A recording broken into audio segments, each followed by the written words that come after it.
ইরানের সঙ্গে যুদ্ধটা আকাশে হলেও তার প্রস্তুতি চলছিল ইরাকের মরুভূমিতে। সীমান্তে অনেক দূরে জনমানবহীন বালুচরে গোপনে ঘাঁটি বানিয়ে সেখানে অবস্থান নেয় ইসরায়েলের বিশেষ বাহিনী।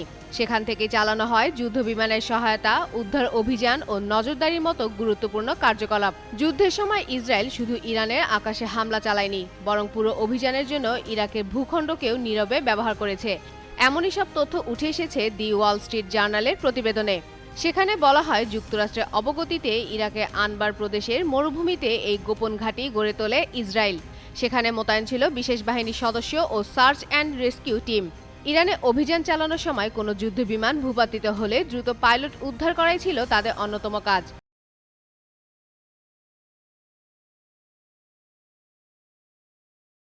একই সঙ্গে ঘাঁটিটি যুদ্ধবিমানের জ্বালানি ও সরঞ্জাম সহায়তা কেন্দ্র হিসেবে ব্যবহৃত হয়। তবে পুরো বিষয়টি পরে আর গোপন থাকেনি। স্থানীয় এক রাখালের দেওয়া তথ্যের ভিত্তিতে মার্চের শুরুতে ইরাকি বাহিনী ওই এলাকায় অভিযান চালায়। তখন তারা তীব্র হামলার মুখে পড়ে। ইরাকের দাবি, ওই ঘটনায় তাদের সেনা সদস্য নিহত হয়। পরে বাগদাদ জাতিসংঘে অভিযোগও জানায়। বিশ্লেষকদের মতে, মধ্যপ্রাচ্যে চলমান সংঘাতে ইরাকের মরুভূমি নতুন করে কৌশলগত গুরুত্ব পেয়েছে। ইরানের বিরুদ্ধে অভিযান চালাতে ইসরায়েল যে প্রতিবেশী একটি দেশের ভূখণ্ড ব্যবহার করেছে, তা এই যুদ্ধের আঞ্চলিক বিস্তার ও গোপন সামরিক বাস্তবতাকেই সামনে নিয়ে এসেছে।